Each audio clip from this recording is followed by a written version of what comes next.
Hello everyone, welcome to Data Team Summit. I am Pragya Naik and I function as Chief Data Scientist with Hitachi Vantara Federal. I'll be covering the topic Data Ops for Digital Twins. Let's start off with some of my background information and how I have come into the field of data science. As part of my current role, I get to work on federal government domain data. I have over 20 plus years of experience in the same. As part of that, the way I think of my role is that I get to explore the art to the science of data-centric solutions. My data science journey started when I pursued my PhD in computational sciences and informatics at GMU, and I got to apply machine learning and computational sciences and informatics for estimating galaxy redshifts using color and morphological information. As part of my leisurely activities, I enjoy cooking, travel, and photography. And please reach out to me on LinkedIn or Twitter if you would like to have further discussion on this topic or anything related to data science. So what are we going to cover as part of this session? This 30-minute session is definitely focusing on digital twins and how it is tied to the concepts of predictive and prescriptive analytics, as well as certain other background information and related information about it. And how data integration via data fabric and data management via the DataOps methodologies enable digital twins and make the whole process more convenient and more usable, and enable the process of using digital twins in the real world for some really important problems. So let's start off with thinking about what is digital twins or what are digital twins. And I'll just encourage you to take a moment to to try to form a model or try to take a guess as to what you think a digital twin is. And we'll continue from there. So digital twin is a virtual model or representation of a physical object, and that representation is built based on sensor measurements as well as certain historically recorded or historically measured. So some already existing data apart from all the sensor information and certain other forms of measurements of data of this physical world object is used to mimic or create a virtual representation of that object. And what does this enable is that it is, I'd like to note here that one key requirement of digital twins is the need for real-time data or near real-time data, because that makes the usability of digital twins or rather increases the usability of digital twins. This in turn, as you can imagine, what are the different types of activities where digital twins are useful and have improved the processing and maintenance of these physical world things is that it enables monitoring, diagnostic checks, maintenance, performing enhancements, simulations, as you can imagine, and training, because you have a model of the physical world object and you can use it much more easily than having to work with the physical world model. Which sometimes may not even be possible when you're doing your training. For example, you are working in a power line network environment, and getting out into the real world where the power lines are deployed and having a chance to take a look at it is time consuming and is resource intensive. A lot more people will be involved and a lot more time and effort and risk to life. And so you have to take adequate safety mechanisms, etc. So as you can imagine, that becomes much more easier when you have a virtual representation of that environment, that physical environment. So you can play around with it. You can you can look at the different parameters and figure out as to what could potentially have gone wrong to cause this current behavior, or um, what is the current state of the physical infrastructure, the physical object. So you can figure out and get a good control and track the current happenings of that physical environment. As you can imagine, because it's a virtual environment, mistakes are not as expensive. Um, which is a major win when working with a physical environment where there is, as I mentioned, there's life and financial loss possible. So you are more at ease and working in these virtual environments, which adequately mimic the physical environment, and thereby, as you can imagine, it increases the scope of possible experiments with respect to the product and process design. So when did this start? It is a relatively new field where it has gained prominence, of course, due to the increasing ease of availability of computing power as well as data. And with the increase in the way in which the data infrastructure and the data algorithms, data modeling, all those have improved recently. And with that, the uh, availability and the applicability of applications, data applications such as digital twins is gaining more prominence and is much more easily implementable and usable compared to the earlier times when such resources were not that easily available.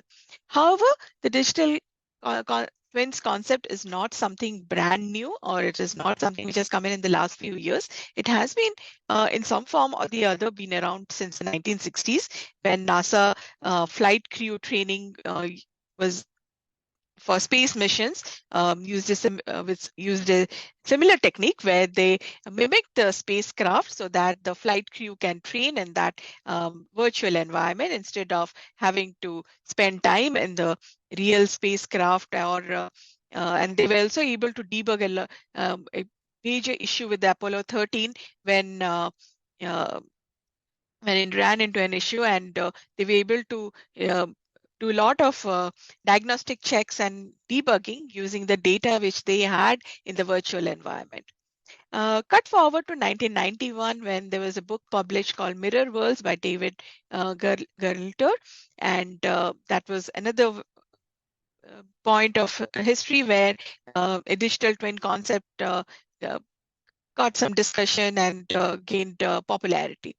And cut forward to 2002, which is when actually a real world application of the digital twins concept was applied in the manufacturing domain by Dr. Michael Greaves. And this initiated the development of the product lifecycle management.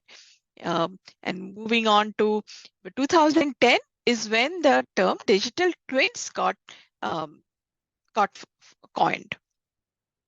The alternative terms that have been in use or have even today been used in different places is virtual twins or avatars that we have heard of.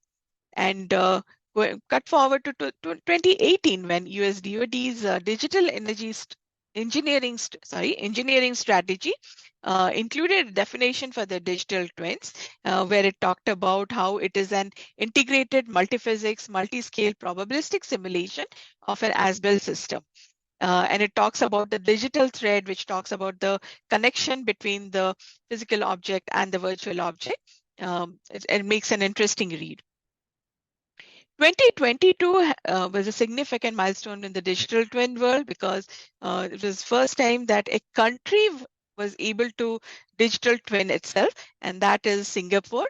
And it is a very interesting implementation that they have had, and the kind of data security and the challenges they had in terms of making sure um, the data was kept secure. There were no unwanted access of the data, and how that scale of data could be implemented as a digital twin is very interesting, and I definitely encourage you to read up on it if you're not aware of it or had not heard of it before. So let's go back a little and talk about the different analytics categories.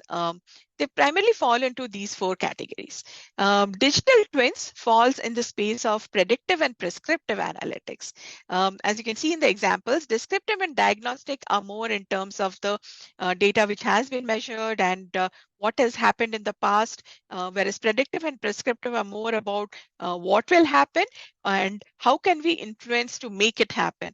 And could think of an analogy with respect to a car as being the rear view mirror, which gives an insight as to the vehicles coming behind you, as well as the speed at which they're approaching, and if you need to take any action around navigating around those vehicles or giving them way, etc., as well as the GPS rerouting the suggested route for you based on traffic or something else coming up, or you have taken a wrong turn.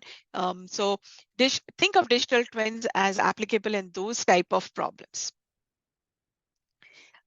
And this has been made possible. Digital twins have been today made possible due to the different types of sensors which are available and which help measure different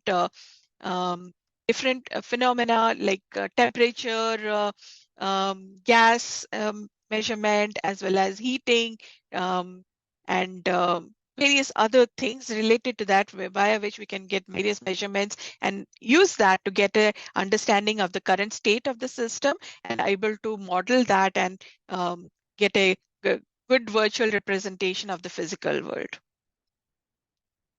So you will not be wrong in terms of thinking of digital twins as sensor analytics, though as I mentioned, it's not necessarily always sensors data which define the visual representation. They're likely additional data apart from sensors such as drones, video cameras, image feeds, things of that nature, as well as other additional data measurements which are available, or geospatial information, data of that nature, all can be combined together to provide this autonomy of things, from the Internet of Things to autonomy of things via digital twins, where you're able to do the predictive and prescriptive analytics around it.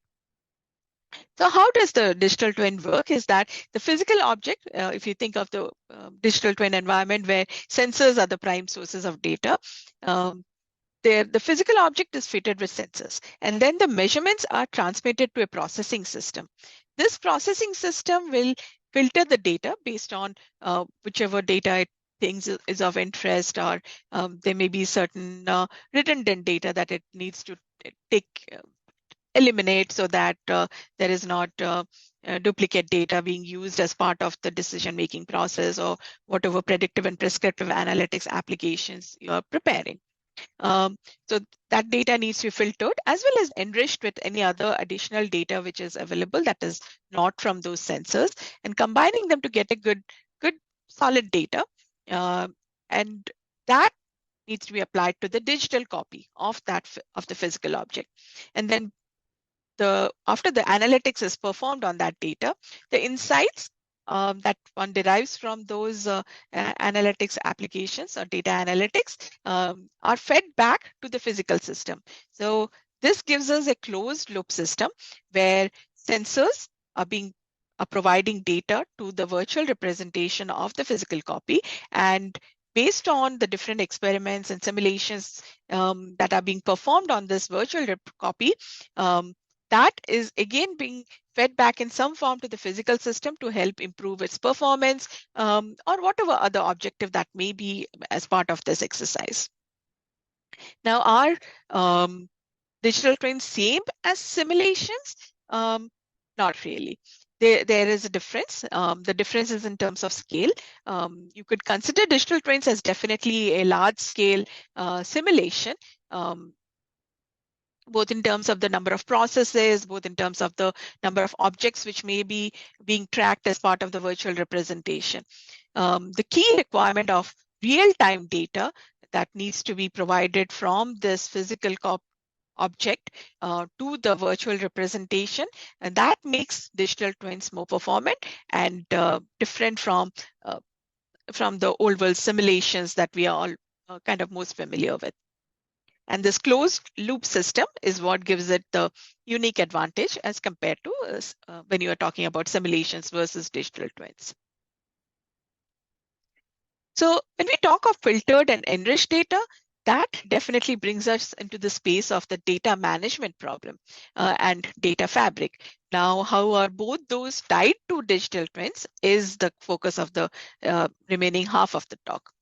As we have talked about, as I have mentioned earlier on, that digital twins uses census data as well as additional data, any other type of data which will help it meet its investigation and performance enhancement or whatever problem it is the virtual representation or virtual copy is being used for. The data can be in terms of, as I mentioned, LiDAR data. It can be um, video feed data or certain geospatial data, drones data, you name it. Those types of data, they come in varied formats. It can be data from some particular IT application and it's a relational database, or it could be somewhere log files are being stored. Those are being pulled in. So they're all being used together to create a model of the system, create that virtual copy, the digital twin. And that, as you can imagine, is challenging. Getting all these different formats of data, different technologies where these data is located. They're either in databases, file shares, they could be in um, and the file formats differ because they can be in different file extensions, etc.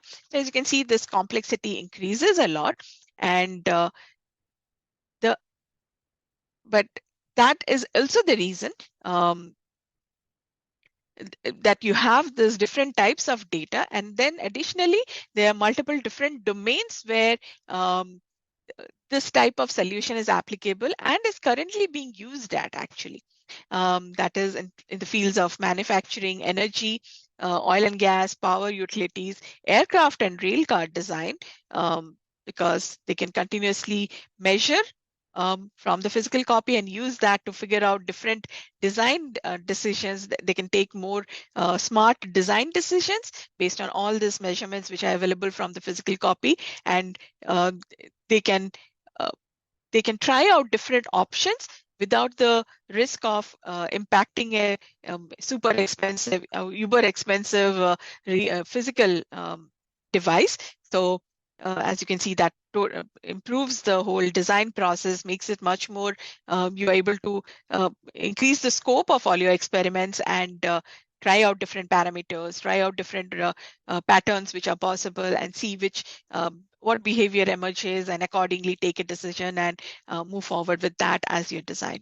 Additionally, healthcare, where all the different types of measurements from the human body as patients are being measured and then being passed on to actual systems which form a virtual model of the human body and or the particular organ which is being investigated as part of those measurements, and then that in turn doing certain analytics, giving a better exposure to the patient as well as the care provider, that what type of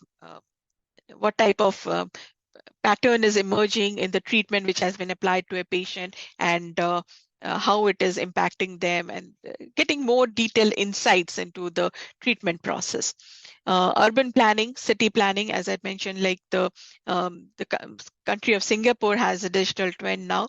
As you can imagine, that the main purpose of using that is to look at their urban planning and look at their different infrastructure and plan around it, such as traffic management and construction. You're building a house, and then the impact of the different decisions you make on the different components that go into the house construction and the room designs and how it looks. Excuse me, all that can be, all these different domains can leverage digital twins to improve the process and a lot more. Now, I was talking about the different types of data, but then the data can also be located in different locations, and they could be on-premise, at your local data center, at your private data center, or they could be hybrid somewhere in one of the cloud providers platform, or it could be not even one, it could be across multiple cloud providers. You could have a part of your data on premises and a number of data spread out across the different cloud providers. And as you can imagine, this just increases the complexity in being able to access the data from all these varied locations, all these varied formats, and getting them together. And this is where one needs to consider the a solution which is in the uh, data fabric space. So data fabric is a concept, is an architecture framework, which helps you navigate these different uh, data sources where data is available and you want to access and use them as part of your data applications, such as digital twins, being able to access them via APIs and abstracted away such that the, the folks who are focused on dev, doing the digital twin development or any other data application development, similar in nature or likewise, they are abstracted away from the complexities of these varied data sources and they're able to access them. And being able to do them with data governance in place so that the access is uniform and standardized, and there are it's easier to communicate across the teams, and there is the uniform data being generated as part of this whole development process, and the usage increases, the quality of the data increases as well, the trust on the data also increases as part of this process. So the data product owners and the data products all uh, have a better experience and are able to trust the data that they are that is being used for these data applications development and implementation.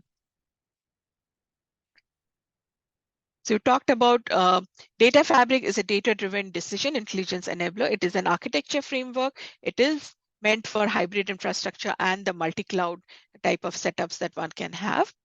Another term which is often used for data fabric is integration platform as a service.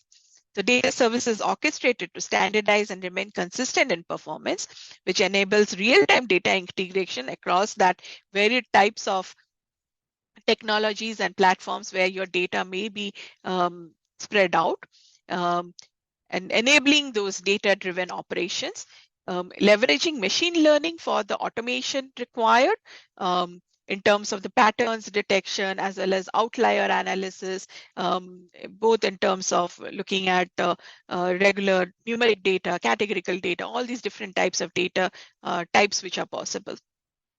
In the process, eliminate the data silos because you are trying to get that whole data fabric in place where all the different data technologies and data applications are intermingled and can access each other and leverage each other to the maximum potential while taking advantage of metadata management. As the data is being generated, metadata is also being adequately added to the data so that it is becoming much more robust, and the data is becoming much more robust and much more usable so that anybody looking at the data has more trust on the data, the quality of the data improves, as well as it becomes much more usable now that it has all this metadata associated, which gives it a lot more clarity and a lot more information to anybody looking at it and trying to figure out if that data will be useful for their specific data problem or not.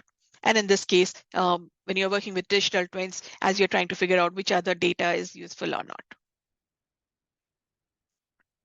not. This is a simple example of a data integration that is possible. As you can see on the left-hand side, there are different types of data sources which are being accessed to get the data, then certain manipulation of the data is happening and then being passed on to different target platforms. And as you can imagine, these target platforms may become are more than likely input for certain other data integration applications which are happening. So the data fabric makes this all the more simpler. Just wanted to highlight here that when talking about data fabric, oftentimes you'll also hear the term data mesh. These two are two different concepts. They tackle the problem in two different technical approaches.